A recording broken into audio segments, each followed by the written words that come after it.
I cannot help from feeling that we are on the edge of losing all that we've become accustomed to. Everything seems so fragile and yet is constantly taken for granted as we carry on with our busy lives, blinded by the immediate. As a child, I remember our waste management providers giving our family various buckets to sort paper, cardboard, tin, and aluminium, and only the special plastic with the special number stamped on it.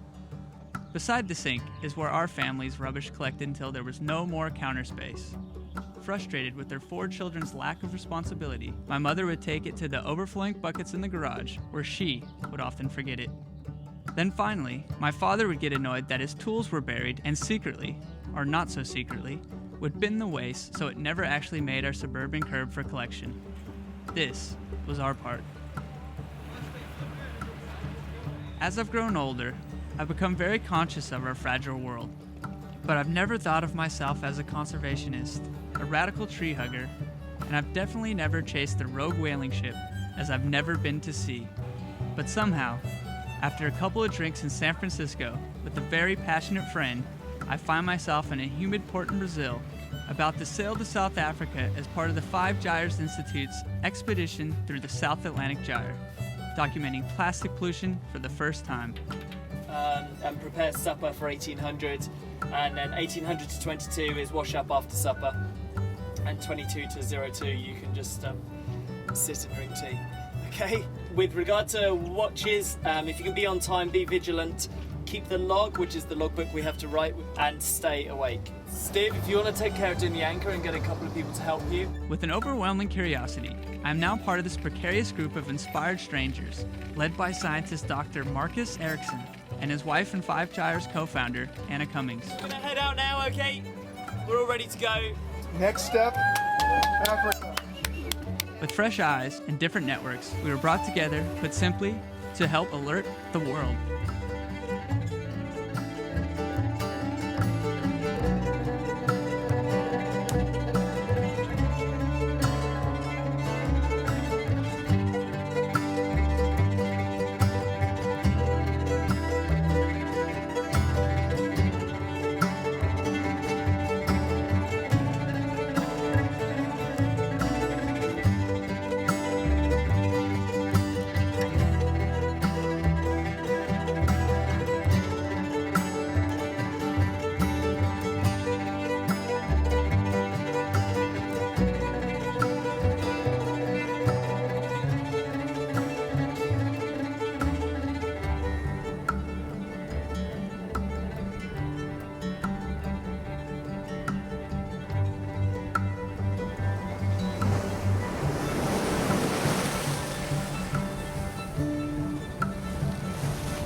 What we're doing with 5 Gyres and with Algalita is simply looking at the distribution of plastic. I mean, we take a manta trawl, we skim the surface of the ocean, we count pieces of plastic in a lab, and we share the results.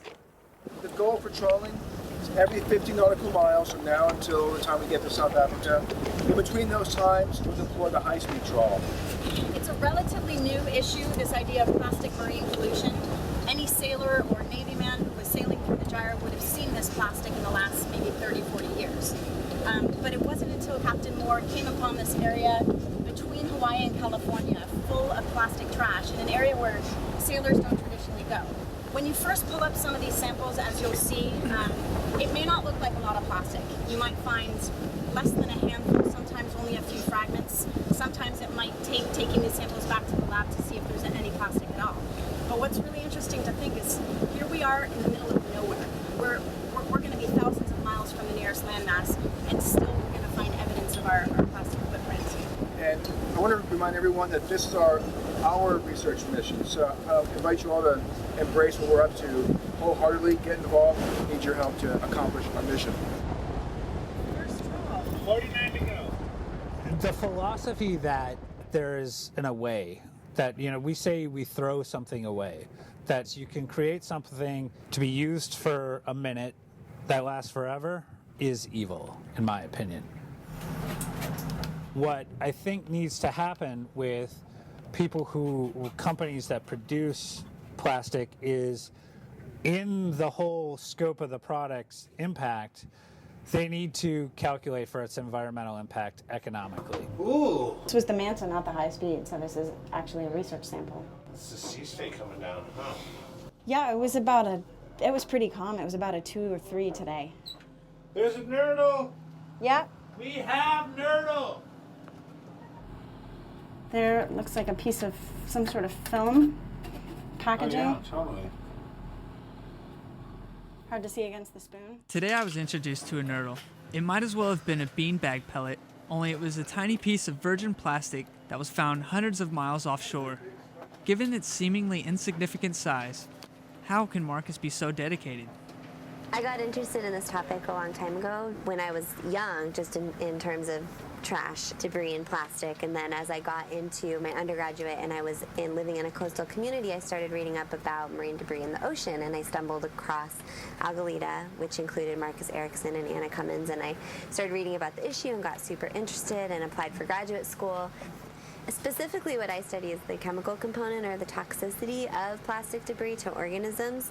So I research the chemicals in the plastic debris either through manufacturing or that adsorb onto the debris in the ocean, and so how that affects the animals in terms of does it transfer to their tissue, and then if so, are there toxic effects because of that? Chelsea's work is extremely important. What she's shown in a lab already is that pollutants will jump from plastic to fish tissue. As bigger fish eat the smaller fish, it biomagnifies up the food chain. Awesome! This is how you make nerds happy.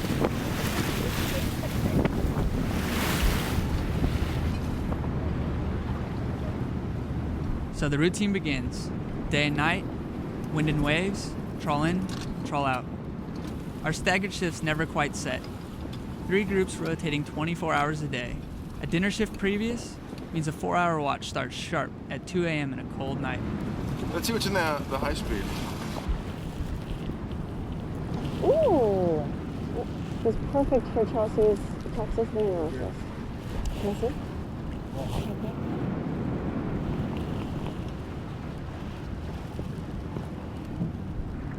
You get to the middle of the ocean and you find a spoon. Is that what that is? Whatever it is, it's been in there for a long time.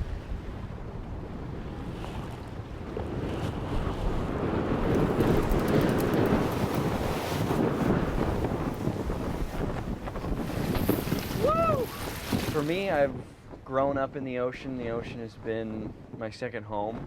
I've been surfing for 15 years all over the world, diving, sailing on the ocean, and in a way the ocean is sick because of pollution. And we really don't know what the extent of the problem is and what kind of damage this is going to take in the long term. It's been proven that these pollutants, PCBs, DDT, other hydrophobic pollutants, stick to plastic. It's also been shown that pollutants will desorb from the plastic into the tissues of animals. They eat it, and the pollutants pass from the plastic into their organs. They're attracted to fats, so there's a perfect synergy for the pollutants to pass from the plastic into the organs of the animals. And Chelsea's now working on the next step, which is when fish in the open ocean eat plastic, do those pollutants desorb into their tissues? Beautiful. Yeah! It's a big fat sushi cruise. We did a really controlled study in the lab, dietary exposure of plastic. So I fed them plastic that had been in the ocean for 3 months and then plastic just straight from the factory. And we found that they did actually eat the plastic. We looked for toxic effects, so we found some interesting stuff with them where they were losing weight. Some of them appeared to be anemic. We found some single-cell necrosis in their liver and different problems with their thyroids, and so still working on a lot of that data. But the persistent organic pollutants that we look for in plastics that we're talking about, they definitely have what we call endocrine disrupting effects, which are problems with reproduction. So your endocrine system is what controls all the hormones in your body. And so some of these persistent organic pollutants basically mimic our natural hormones and then disrupt our normal reproductive system. I maybe thought that we used too much stuff because I was geared towards thinking about consumerism, but the idea of plastic never crossed my mind. I used plastic bags at the market. I used disposable coffee cups. It didn't cross my consciousness. Well, I started years ago as a kid sailing dinghies and always had an interest in the sea and ships and boats, and I just seen larger chunks sailing and occasionally come across a patch of trash and shit, that's not very good, but you don't realise all the little bits and they're breaking down that it's there like on the whole. So I got interested in this issue because I read about Captain Charles Moore and his research that he had been doing in the North Pacific garbage patch. Now, he compared his findings to zooplankton, and his information came back that he had 6-to-1 ratio of plastic to zooplankton. Now, I don't know what the negative effects of that is, but I know that it isn't right. I've been filled with a lot of uncertainty about the trip, about the issues, about everything. And only a few hundred miles into the 4,000-mile trek, our mainsail has completely ripped along the seams. Again, I'm not a sailor, as my constant battle to keep my lunch down proves, but I'm sure this cannot be good. The Sea Dragon's fuel tanks are only meant to carry us through the windless days of the Gyre, not the entire ocean. So what we'll have to do, we'll just organise this home, so... To be honest, don't worry, I mean, it would have happened to me. It's an old sail that's gone along the seam.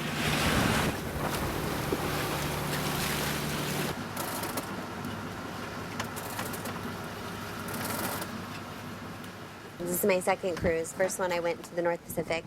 And the North Pacific is famous for this garbage patch, or this big island of trash floating in the middle of the ocean. What I found when I came back is that people were wondering what was this island like. In 2008, I had a chance with Captain Moore and Marcus. We had been dating for about 6 months at that point, so decided a month at sea was a great way to test our relationship.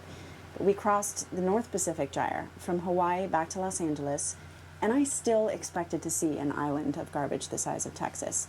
So this was a real eye-opener for me, seeing that the issue is really difficult to see.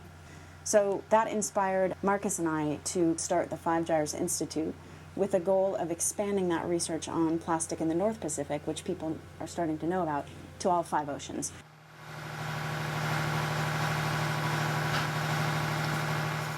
Everyone nowadays wants everything instantly. It's an instant society. Got to have it now. Instant Wi-Fi, instant everything. So everyone wants their instant coffees, and no one really worries about their little plastic cups. So it's only 1 cup. Stuck on a boat, we wait with our own set of worries. Either we kill time sewing countless stitches, or we sit behind a computer just like at home. With our expedition slowed with sail repairs, we distract our busy minds with familiar old habits. All right, hauling in number 10. The life cycle of a piece of plastic, it starts off as these nurdles, or these virgin plastic pellets, and they mold it into, say, a plastic bottle. And then let's say the plastic bottle gets out to sea. So plastics don't biodegrade, they photodegrade, which means the light breaks them down into smaller and smaller pieces. So once it gets out into the middle of the ocean and it's floating around with the sunlight breaks it down into smaller and smaller bits. As soon as it comes out of the river mouth or the sewage outfall pipe or whatever and goes into the ocean, it's plastic in the ocean. The gyres simply are just machines driven by weather that create a circle that collects it. Gyres are natural phenomenons. And beyond 200 miles of most countries is international water, no man's land. I'm part of a society that does not take responsibility for its own waste. Look at that. Wow, that's a lot. That looks like a nurdle, and that's a nurdle right there. I mean, they're getting more dense. Much more colorful. Mostly white, like we usually see, but Some blues and reds. blue, red. Something about the colours of plastics, like this theory, or I don't know if it's proven. Yeah, well, certain animals can be attracted to other colors. When you look at the stomach contents of the Laysan albatross, you'll find overwhelmingly more white plastic. Okay. And it may be because they're drawn to that color because it's a food source, or it mimics a food source, or because they're foragers. They're looking for food from the surface, and what they might spot first is white. It stands out against the color of the ocean. And anything with fish? Any correlation? I don't know if there's been enough research yet on ingestion. Based on the ones that Charlie looked at in the North Pacific, they were mostly white. It's like a food source, and it may be more visible at night, or it may just be, it looks like a fish egg or like zooplankton. All right, process it.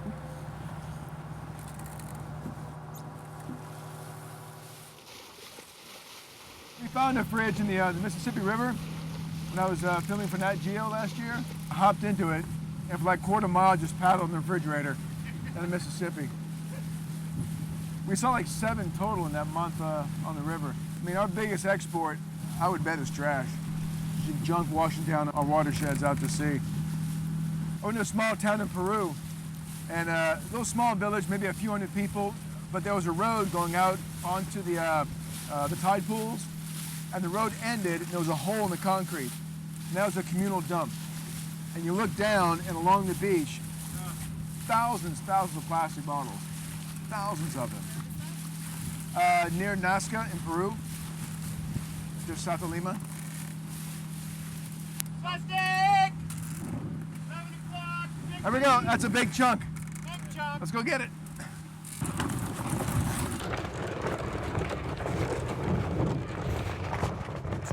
Joe, do you still see it? It's a plastic bottle too. Before I really knew much about the 5 gyres, I knew about Marcus's junk raft. It was a suicide mission to raise awareness. A ride on a self-made boat of old plastic bottles from California to Hawaii. After 3 months, nearly sinking, running out of food and water, he crossed the Pacific. While his passion is incredibly inspiring, the few bits pulled in by our surface trawls every 60 nautical miles seems hardly worth risking one's life. I'm on a boat. Looking for plastic trash. Hey Dale, I'm gonna go in. Going in, baby. Okay, need someone to go and get the ladder. We have one less camera, maybe a ladder. Alright. Alright, this has just got serious. No, I'm not laughing or joking. Out the water. It's in the forepeak. Yeah, swim back here, Marcus. You guys get ready to get him out. Let's get the main down. Are you okay? I look at Marcus's stunt works as good for the cause. I like that he has the courage as a trained scientist to actually be an activist as well. Where is he? I can't see him. Tell me where he is. Stand ahead. Camera boy, we've got a man in the water. Kind of in shock. I didn't know what to think. To jump out and just save this one plastic bottle. It's a team effort. It's the 2 of us. I wouldn't be his partner in these projects if I didn't believe in them.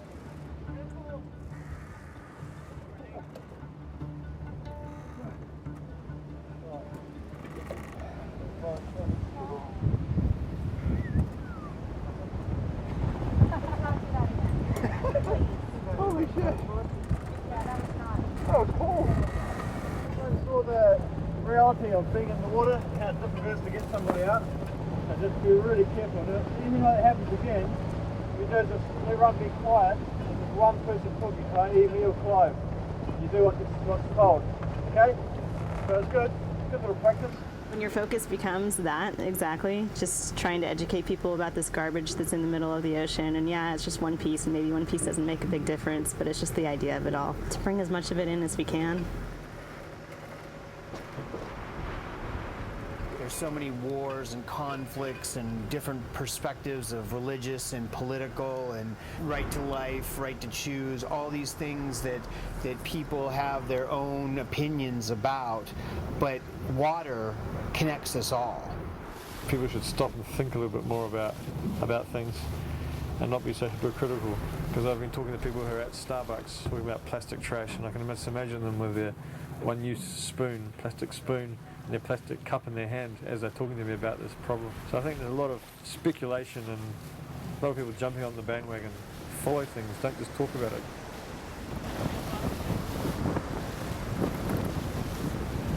Okay, so if you push again, guys.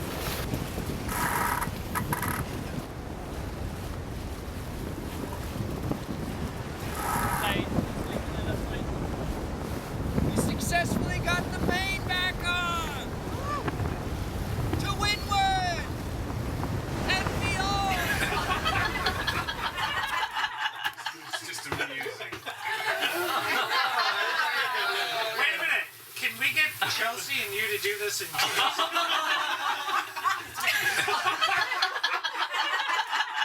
It's just amusing. I really want to see you guys work together on a little show. There's one hand amazing, one hand clap lady, and a chocolate coconut. Wow. Chocolate coconut Cheers. Cheers. Cheers.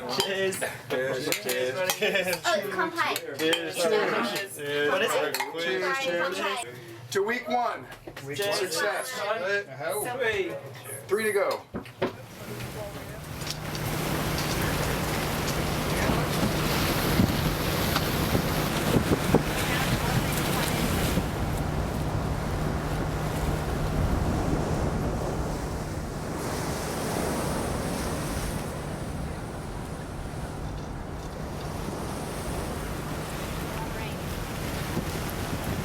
So we just threw the small suitcase trawl in for 7 minutes. We had to retrieve it because it was going upside down. And also in 7 minutes, we already caught a lot of debris in this one. So it must be getting closer to the accumulation zone. Only a group of nerds like this would get so excited. Yeah, trash! Well, and it's also this mixture of like you don't want it to be there, but you're also like really excited when you find it there because that's what we're doing here. Right. Yeah, I know. People are almost like happy when we find a thick trawl, but then you're like, wait, no, that's not right. But Yeah. Like I had said to Charlie once. yeah. Wow, that was a good one, he goes. Yeah, a good one. I'm not sure if I'm numb from the nausea or crazed from the dehydration that comes from throwing up day after day, but I find the storm's power mesmerizing. Whatever my expectations were, following Marcus around day and night in this rain has proven to be exhausting. We could pull the main up. So I don't know if you could let the main sheet right out. We can pull it up and then we'll just tack and then we're off. Start letting it out. Right now we've got 30 knot winds and 6 to 8 foot seas. So when we're sampling the sea surface, these kinds of swells, it can cause the trawl to jump and dive, and you don't want that. You don't want to catch air in your sample as you're cruising along. It becomes kind of invalid. As long as we go really slow, like we're going now, we're only going like 1.5 knots. If you go slow enough, you can get a decent sample, but also this kind of sea state causes the plastic debris to churn and goes downward. So, you know, your trawl will look like there's less debris at the surface. That's not because there's less debris here. Just the rough seas are pushing it down.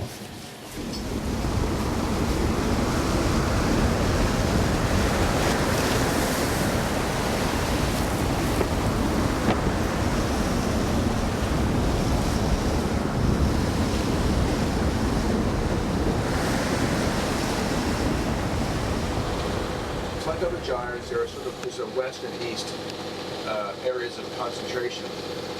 All these dots here, that's where we've been so far. We're going to end up hitting all these. 31 years ago, off the coast of Cape Town, they did 9 trawls. They went out about 1,000 miles and came back.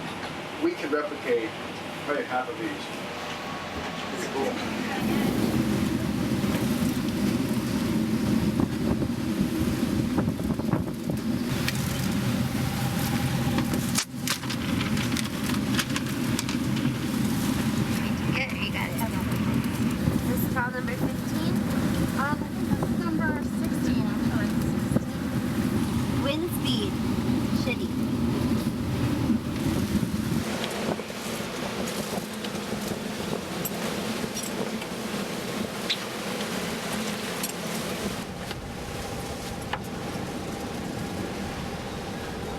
This is nuts.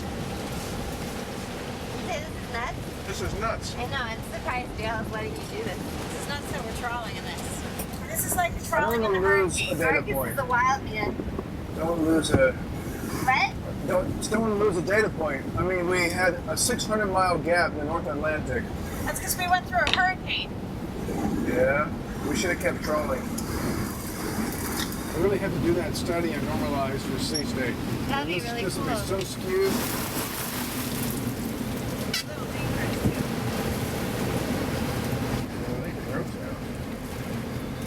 James fell in. I mean, James. What about girls? What do you call it? James fell overboard and was caught by his harness last night. Dale said it was pretty hairy. Yeah, I believe him. Let me go back there and we're not doing bad. 3 knots. It's still a little fast. It's between 3 and 4.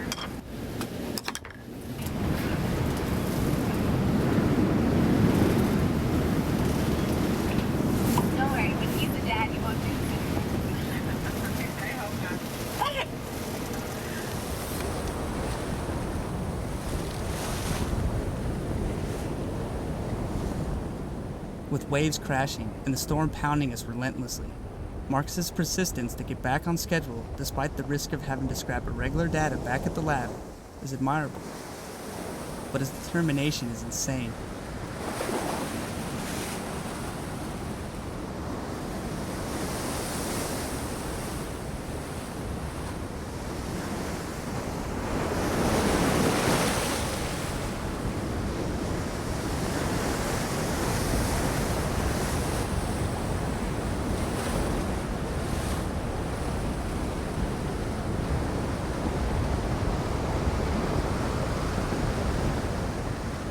I got it. Ready?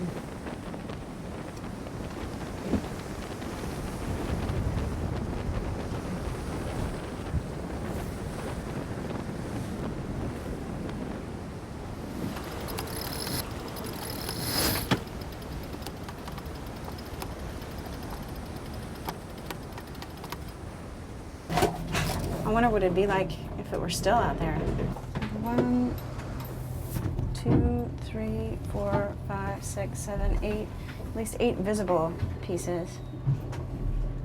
9. What's interesting is that a nurgle? I don't know. Might be. Yeah. With this sea state, when we're not getting the small stuff, the big fragments are showing up. Yeah. Like they're super buoyant. So even though we've got like 40 knot winds, these are staying on the surface. But I mean, all the small stuff is probably churning down deep. It's really easy when the weather is like this to forget why we're here. So even though it seems slightly insane that Marcus wants to continue sampling even in these conditions, every single trawl has had plastic. We're going to have a nice, even transect, and he's already, it is. Hey! Ah! Whoa. Computer's away. Make it stop raining. Yeah, actually. Take the one place you can hang out. But there's no way to fix this at sea. I mean, Dale said to fix this, he's going to have to literally take the whole section apart. Should not happen. No. Finally, after a week of gale force winds and rain, we awoke this morning to inviting waters. When the expedition began, this is what I dreamed about. A break from the endless flow of emails, ubiquitous advertising, and alarm clocks. But just as the cliche goes, I guess perspective is gained from contrast.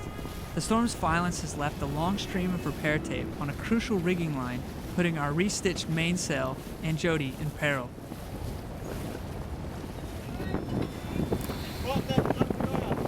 The future can be very scary, but I like to look at it not in those terms, because if I can change one person's mind to not throw their trash onto the streets, which you see all the time, and it just comes from ignorance, they don't know any better, then there's hope.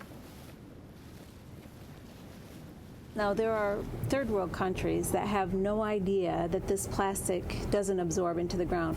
Everything that they've ever used, like banana leaves, were used for packaging to wrap things up, and of course if they threw it on the ground, it would just go back into the earth. They don't have a clue that this stuff is going to be around for 400 to 1,000 years. All of the bioplastic, PLA, polylactic acid stuff that's in the marketplace right now only biodegrades under the right conditions in landfills. It does not biodegrade in the ocean. We need a new chemical formula to make truly biodegradable products.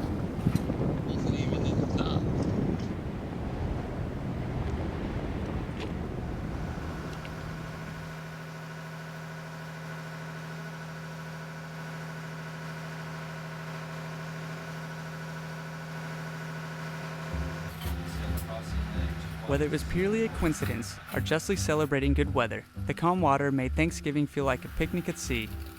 3 weeks into the voyage, I imagined plain pastas and rice, but Dale's stocked rations and Stiv's elaborate meal so far along in the expedition has proven thoroughly impressive. It does look suspiciously like there's a finger cup right here. I don't know. With my stomach graciously back at ease, miles away from extravagant Turkey Day parades, there has been only one thing on my mind, and it's definitely not rerun holiday programming or a football game.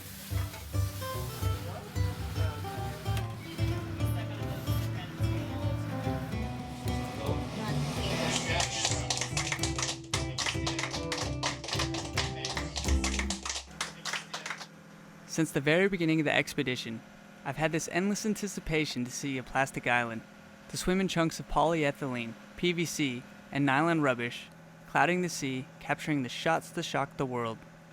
As a filmmaker, this asinine desire still exists, as tomorrow, we near the reality of a gyre.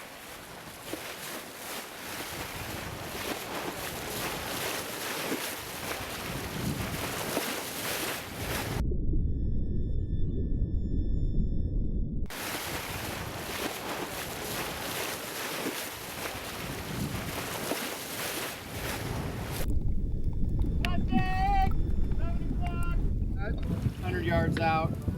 Under the bow and just see what I can. Yep, here it is, here it is. Just off the spinnaker pull about 20 feet. Yep, right here. It's right under the spinnaker. Off our beam about 5 meters. Can we just drop the staysail? It'll make it a lot easier to maneuver. It's just a really quick job. Let's get the halyard on the wing. And a line right here. Yeah, He's way out there. Straight out. Can you see it, Mary? What do you see it, Steph? Okay, oh, perfect. So it's about, I'd say, 15 meters off the starboard bow. Reach in, gotta reach. dive, James. Oh. And it's all you, Anna. No. 200 yards. All right, stay. Steady. Dead center. Look. Do I still need I don't think the best use of our time is to come out into the middle of an oceanic gyre and clean it up. I think the best use of our time is to stop letting it out into the ocean. Yeah, I see something big out there. After World War II, when we started making all of these single-use plastics, nobody was thinking about the environmental nightmare that might come out of it. They were thinking more about the convenience and sanitation and health. Think about all of the medical equipment that is made out of plastic. So I think now, we need to take a step back. Right. This is crazy, right? Yeah.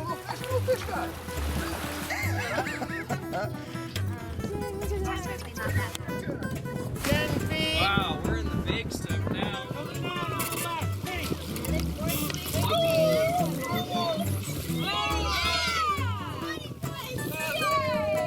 While we make light of these old decaying chunks, in actuality, I think we all find it startling that every single trawl from the last 2,000 miles has contained bits of plastic confetti, born from these chunks.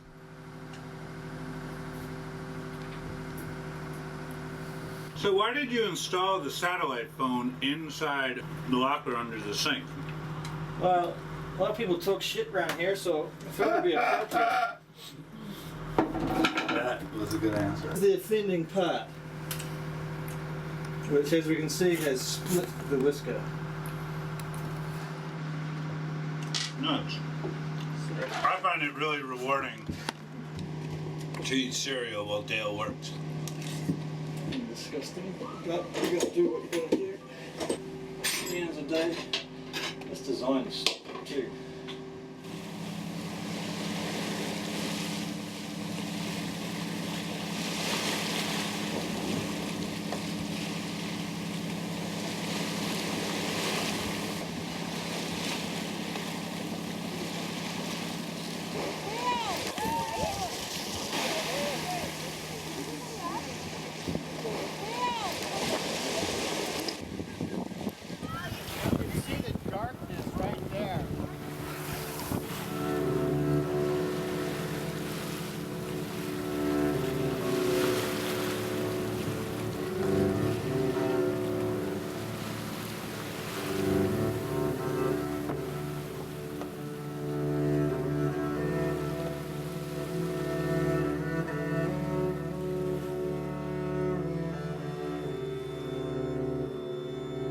As we leave the gyre, the sea has begun to change. The color of the water less brilliant blue, more silver gray, as the clouds cross the sun and the waves crest increasingly rise. Today, a different kind of trawl skimmed the surface with us. Unlike Marx's metallic hydrofoil with the dragon tail of a micro mesh, this massive sieve breathes air and watches us with a deeply curious eye. Its meal, the same as our sample, day after day.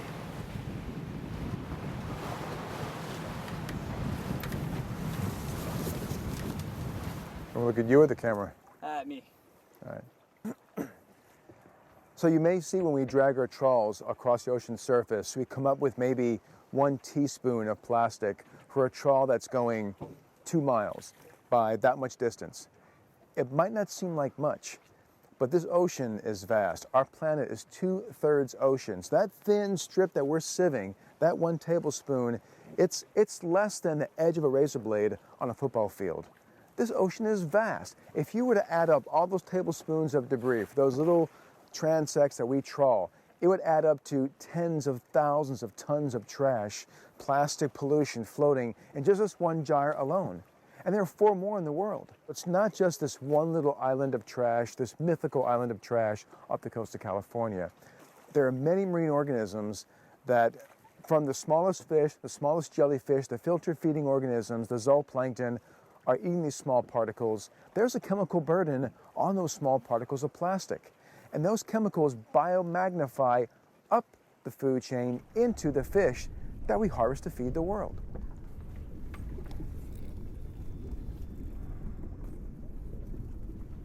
We're getting quite fast, we're going in the right direction, we're doing about 8 knots. We've done the last of Marcus's trawls, and now it's like the repetition of the trawls from 1980, yeah? So we're going to the points on the chart that the guy did before, which pretty much takes us from here straight on in. Obviously, like I said before, we're not there until we're there, and we just need to keep everything together and keep focused and keep safe, because it is getting a bit more bouncy. And just bear in mind as well, with cookies and nice bread and stuff that comes out the oven, that there are 13 people on board. So some people have commented that they went to bed smelling lovely cookies, looking forward to them, and woke up and there was none left. It is a team, and you know. Sorry. I'll own that one. Maybe we just lock Marcus in the fork. That's one thing I'd like to really point out, that the most dangerous part of the voyage is the leaving and arriving. When we're leaving, we had the fishing boat we went to. There's lots of ships and stuff. Now it's the backwards way. So there's going to be ships coming out. There'll be a lot more traffic coming around the Cape. There might be fishing boats, and we're going to be tired and wanting to get in. But it's the most dangerous part of the voyage. So you really, if you're on watch, you're on watch, looking at stuff. Especially now, we had a ship just close to us just now. So you really got to be on watch, everybody. Yeah, they won't all pop up on here. There'll be local fishing boats and stuff that won't pop up. So the closer we get, the more dangerous it's going to get. Keep awake and aware. I'm reading the book Adrift, and in it he describes the life of a sailor, where when you're out at sea you can't wait to get to port, and when you get to port you can't wait to get back out to sea. And I think it's the same for me. What I like most about it is the camaraderie and the community that you form at sea. And I'm sort of convinced that somewhere contained in that sort of community is the solution to problems like global garbage in an ocean. With this bizarre taste of sea life nearly over, I think of our great plastic hunt in the Gyre. As frivolous as the hunt may have seemed, I cannot help but think of the responsibility we all share. Whether a wealthy executive or a struggling farmer, our goals become aligned when we have children. Will the research from our last trawl be enough to tell a story that changes their future? Where I live, we clean the beach all the time. A week later, back again. What are you going to do? Just keep cleaning it. You can't clean it out of the ocean. For me, it's all about thinking of ourselves as caretakers of the environment rather than destroying it. And it's shocking to me how few people actually think of it that way. There's many environmental issues right now that are hurting our marine life and hurting our ecosystems, and we can't even point at one environmental issue and say it's the worst, but I think we can try and ameliorate some or all of them to a certain extent. If there really were an island, we could conceivably go and get it. But having seen what I've seen in 4 oceans, I really don't think cleanup is an option. I think the best we can do is damage control and preventing it from getting worse. Once you get your liquid beverage, I was invited on the Sea Dragon to help spread the word with my plastic rep camera to a plasticized world. But what do I say? We saw no immediate consequence. We saw bits, lots and lots of bits. How does one fathom the significance? Does it take one species after another to fall like dominoes to incite change? And here's to getting to Cape Town safely and soundly very shortly. Hopefully before it's not Mary's birthday. For my own part, now that the voyage is finished, I know I still will enjoy takeaway coffees, straws with milkshakes, and with my only choice plastic, I certainly will continue to brush my teeth every day. But after 31 days at sea, consumed by plastic pollution, I do wonder if I'll become that eccentric guy at a cafe, flipping out over a plastic lid. I guess that's what we'll find out when reality hits. Who's on your watch?